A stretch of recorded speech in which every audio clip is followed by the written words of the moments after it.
A notary public is approached by a client who asks for assistance with drafting a real estate contract and advice on how to prevent legal disputes.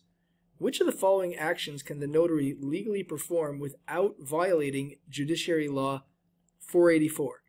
Number 1, draft the real estate contract for the client.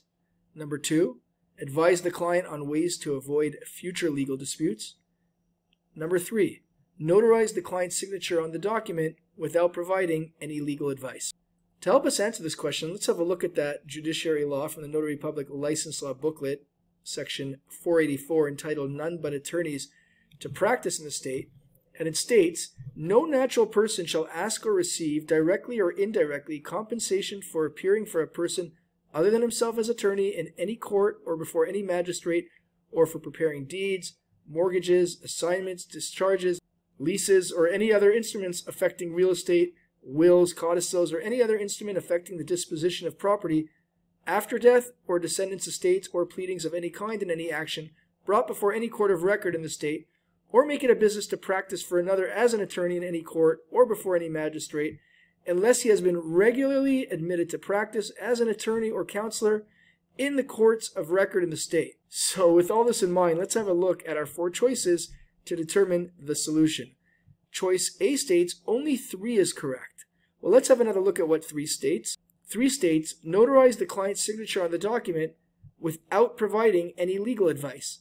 Well, this indeed is correct. As long as the notary public is not providing legal advice, the notary public can notarize a signature for a real estate document. So therefore, choice A so far seems to be the correct solution. But let's have a look at the other 3 choices just to be sure.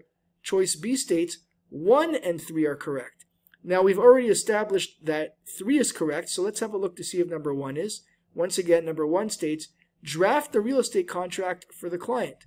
Well, this is incorrect because, as we read before, this falls under the purview of acting as an attorney, and it's specifically forbidden under the section 484 of the judiciary law that we read from. Therefore, because only 3 is correct but 1 isn't, choice B is not the correct solution. Choice C states only 2 is correct. Well, we already know that this is incorrect because we've already established that number 3 is a correct statement. But let's have a look just for learning purposes to see if indeed number 2 is correct. Number 2 states, advise the client on ways to avoid future legal disputes. Well, in any case, this is not a correct statement because, once again, this would run afoul of the Judiciary Law 484, in which notaries public are not allowed to provide legal advice. So therefore, choice C is indeed not correct. And finally, choice D states all are correct.